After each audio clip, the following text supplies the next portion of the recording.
The delicate cries of a newborn echoed through the ornate corridors of the Palazzo Medici, heralding the arrival of a child into a world teeming with complexities and sorrows. This child, Caterina Maria Rolla de' Medici, was born into one of the most illustrious families in Italy, yet her fate would be marked by an overwhelming shadow of tragedy.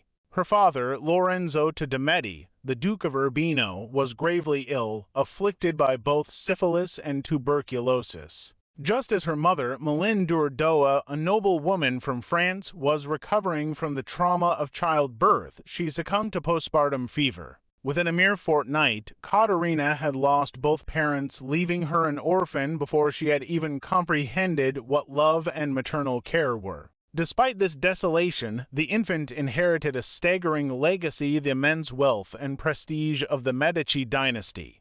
This fortune rendered young Caterina both a jewel and a target, the sole legitimate heir to an empire embroiled in the treacherous game of political maneuvering.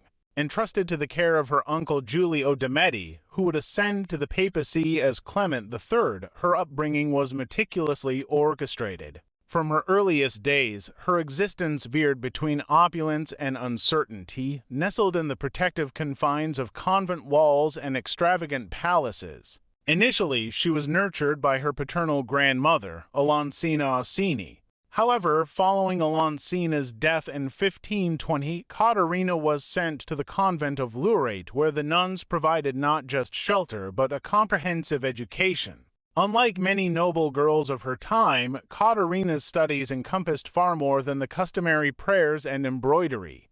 She demonstrated acute intelligence and insatiable curiosity. Her education included the mastery of multiple languages, exploration of mathematics and astronomy, and immersion in literature. She also developed a deep appreciation for the culinary arts and the delicate craft of perfumery, skills that would later serve her in ways few could have foreseen. Yet her idyllic childhood was destined for turbulence. In 1527, when Caterina was a mere 8 years old, Europe erupted into chaos. Troops loyal to Emperor Charles V launched a cataclysmic assault on Rome, an event forever etched in history as the sack of Rome. The fallout left her uncle, Pope Clement III, a prisoner and heralded the end of Medici supremacy in Florence. Caught in the maelstrom of political unrest, young Caterina became a pawn in a bitter power struggle, seized by anti-Medici rebels. The horrors that followed were a relentless nightmare.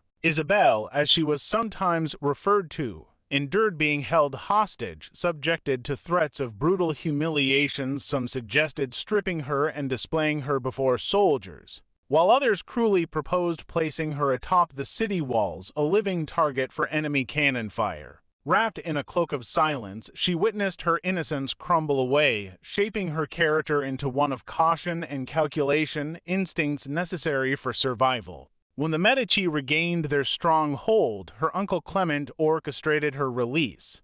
He understood too well that her value was paramount and began plotting her future with due diligence. Marriage served as an ultimate political tool, and Clement turned his gaze toward France. King Francis I was eager to bolster his influence in Italy, and the prospect of an alliance through Caterina's marriage to a French prince appeared ideal. Thus, Clement brokered a match between Caterina and Henry, the Duke of Orleans, the second son of the French king. On October 28, 1533, at just 14 years old, Caterina wed Henry in a luxurious ceremony in Marseille, officiated by Pope Clement himself. The dowry was grand, adorned with gold, jewels, and properties, a testament to her family's wealth, yet omitting the Italian territories that Francis had hoped to acquire. This disappointment cast a long shadow over how the French court regarded their new Italian bride. Caterina's wedding night marked her first significant heartbreak. Awaiting her husband with eager anticipation, she faced a crushing realization: Henry's affections lay elsewhere. His heart had already been claimed by Diane de Poitiers, a woman 20 years his senior, who possessed an elegance and authority that captivated him from a young age. As Caterina lurked in the shadows of her own wedding, she bore witness to her husband's utter devotion to another, a humiliation that would fuel her ambitions for decades. The French court, infamous for its mockery and malice, soon began to disparage her origins, dubbing her the little Florentine shopkeeper to deride her family's mercantile roots. Yet, amid these hurtful taunts, King Francis I discerned the potential within Caterina. He recognized her intelligence and inherent dignity, offering her protection as she began to navigate her new life. Undeterred by the adversities she faced, Caterina adeptly learned the intricacies of the French court, refining her command of the language and immersing herself in local customs. She studied French history and politics, gradually carving out a space for herself in a court that sought to diminish her. While maintaining ties to her Italian heritage, she introduced culinary delights, exquisite perfumes, and even the novelty of the fork, an innovation that revolutionized French dining. However, her path to acceptance was fraught with trials. For a decade, she grappled with the anguish of infertility. In a society that measured a queen's worth primarily through her ability to produce heirs, the specter of dismissal loomed large. Especially after the death of her greatest protector, Pope Clement, in 1534, Caterina lived in a constant state of anxiety, aware that without children, her position remained precarious. Yet she endured, demonstrating patience and resilience. Finally, in 1544, her perseverance bore fruit. She became a mother with the birth of her first son, Francis. This momentarily solidified her status, as fate shifted once again with the unexpected passing of her husband's elder brother, the Dauphin Francis, in 1536. Suddenly, Henry became the heir to the French throne, which, while still overshadowed by his long-standing affair with Diane de Poitiers, elevated Caterina's importance in the royal hierarchy. Between 1544 and 1556, she gave birth to 10 children, 7 of whom survived infancy, including future monarchs and queens: Francis, Elizabeth, Claude, Charles, Henry, Margaret, and Francis Hercules, who would later assume the name. Yet Diane remained the queen of Henry's affections, showered with gifts and honors, including the magnificent Château de Chenonceau, one of the Loire Valley's architectural treasures. Everywhere Caterina turned, reminders of her humiliation haunted her. The entwined initials H and D, symbols of Henry and Diane's love, adorned palaces and monuments throughout the kingdom. Some whispered that the initials could also be interpreted as a C for Caterina, but she knew the truth. When Francis I passed away in 1547, Henry ascended to the throne as Henry II, and Caterina became queen consort, yet Diane's influence remained profound. Given the title of Duchess of Valois, Diane wielded considerable political power, leaving Caterina sidelined once more. Instead of surrendering to despair, Caterina turned inward, employing the lessons of her tumultuous past. Caterina meticulously assembled a network of informants and allies, transforming herself from a shadowy figure into a formidable player in the game of power. As France grappled with deepening divisions along religious lines, she deftly monitored the shifting tides of allegiance. The Protestant Reformation had torn Europe apart, and in France, the rising Calvinist movement began garnering support from influential nobles.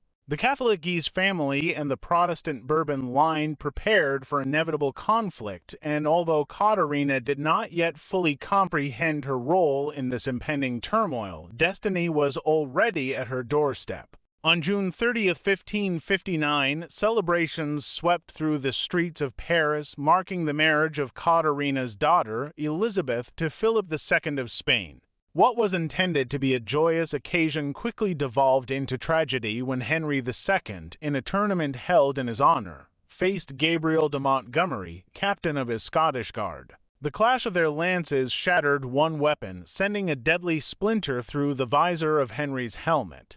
For 10 harrowing days, the king lingered on the brink of death, while Caterina remained vigilant at his side, a silent testament to the transformation that would soon reshape her destiny. On July 10th, Henry succumbed to his injuries, and in an instant, Caterina found herself at the helm of power, a position she had never imagined possible. Her eldest son, Francis, was but 15 years old, too inexperienced to rule effectively. As Queen Mother, Caterina now wielded substantial influence. Her first decree was to banish Diane de Poitiers from court, stripping her of jewels, fineries, and influence, exiling her to a lesser estate. In a gesture of mourning, Katerina adopted black as her permanent attire, projecting an image of a grieving widow while simultaneously embracing her newfound authority. Yet, her rise was beset with challenges. Francis II, her fragile teenage son, remained heavily influenced by his young wife, Mary, Queen of Scots, and the powerful Guise brothers soon dominated the court, relegating Katerina to the sidelines once more.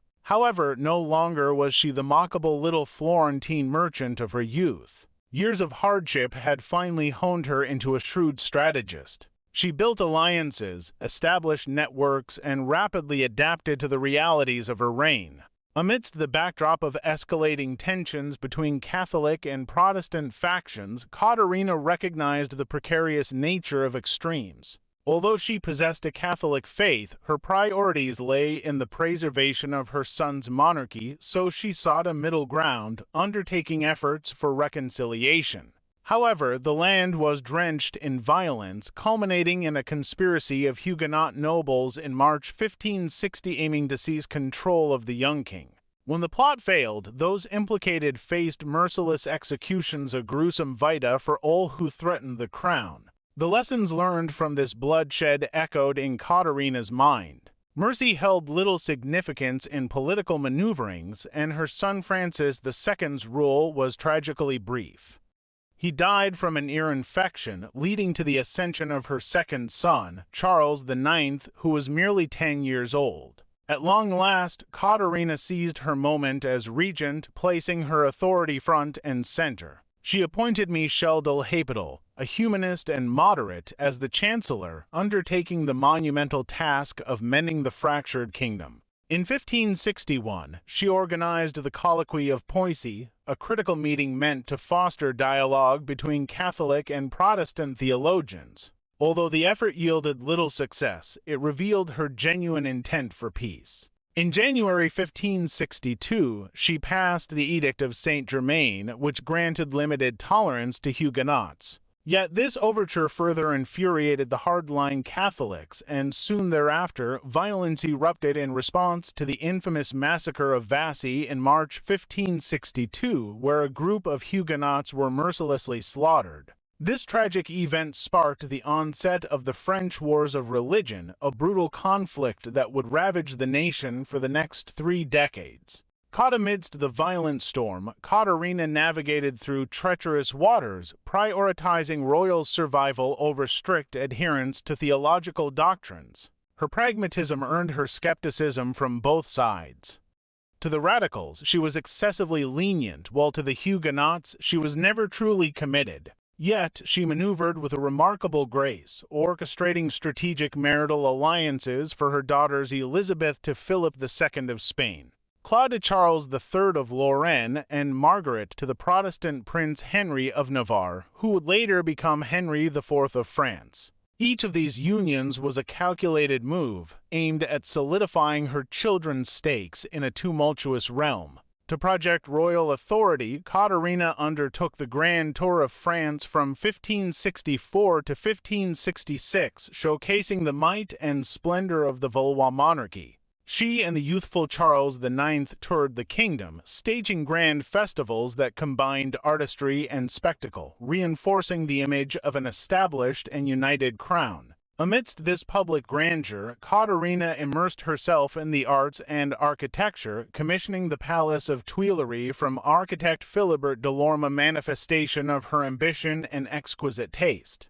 Yet, beneath this veneer of beauty lurked a darker side of her legacy. Her secret laboratory at Blois continued its clandestine operations, where she experimented with various plants, minerals, and poisons, all in the shadows of power. Surrounding herself with astrologers and alchemists, including her trusted confidant Cosimo Ruggieri, she consulted the enigmatic Nostradamus, whose cryptic prophecies both fascinated and fueled her ambition. The duality of her existence, the perceived submissive queen overshadowed by her husband and his mistress, versus her true role as a master manipulator of power, converged, giving rise to the legend of the Black Queen. Her life was woven into the fabric of history, forever intertwining her fate with the tumultuous saga of France, a story rife with ambition, heartbreak, and the relentless pursuit of power. Subscribe to our channel and press the bell icon to support our work and never miss an upload. Like this video, drop a comment, and share it.